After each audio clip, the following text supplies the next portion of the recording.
L'éthique dans la vente, c'est d'être honnête. Ça veut dire quoi, être honnête? C'est-à-dire, Jusqu'où êtes-vous prête à aller? je ne serais pas capable d'aller très loin, je ne serais pas capable de devenir quelqu'un de malhonnête, c'est sûr. Et où est la frontière entre l'honnêteté et la malhonnêteté? La malhonnêteté, c'est quand on ment à son acheteur, c'est qu'on lui promet quelque chose qui n'existe pas. Et quand on ne lui dit pas tout, c'est un mensonge. Ça dépend ce que ça implique. Si on sait qu'il va être déçu en omettant quelque chose et qu'on lui vend quand même, moi, j'appelle ça de la malhonnêteté. Oui. Moi, je ne pourrais pas vendre quelque chose à quelqu'un qui n'en veut pas.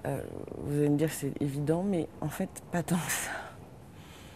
Il y a quand même une partie de la vente telle qu'elle est pratiquée maintenant qui consiste à persuader les gens d'un besoin dont ils n'auraient pas eu conscience. Et pour moi, il s'agit davantage de dégager l'évidence qui leur est propre dans leurs besoins.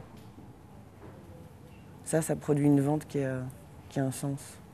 Eh bien, je dirais que c'est un rapport de confiance et que pour moi, je prends ça toujours, c'est peut-être une déformation au niveau des études, mais au niveau d'un échange, voilà, un échange entre deux personnes. On se serre la main, on s'échange des biens, donc il y a forcément une relation de confiance.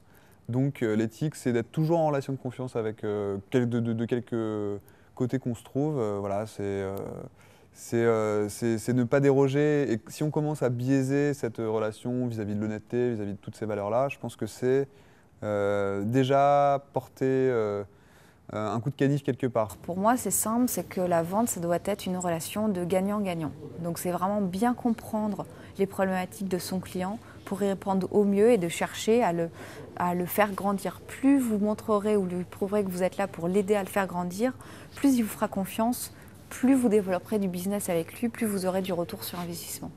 Donc c'est une notion de partenariat. C'est d'apporter en temps opportun le produit ou le service qui à la fois satisfait, alors c'est une évidence que je vous dis, mais qui à la fois satisfait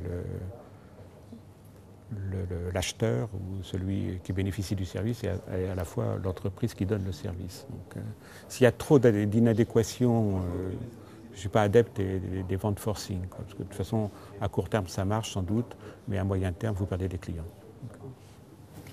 D'après vous, quand est-ce qu'on franchit les limites de l'éthique dans la vente? À quel moment? Justement, quand on franchit trop cette ligne jaune-là, de faire du forcing pour vendre des réfrigérateurs à des gens qui n'en ont pas besoin.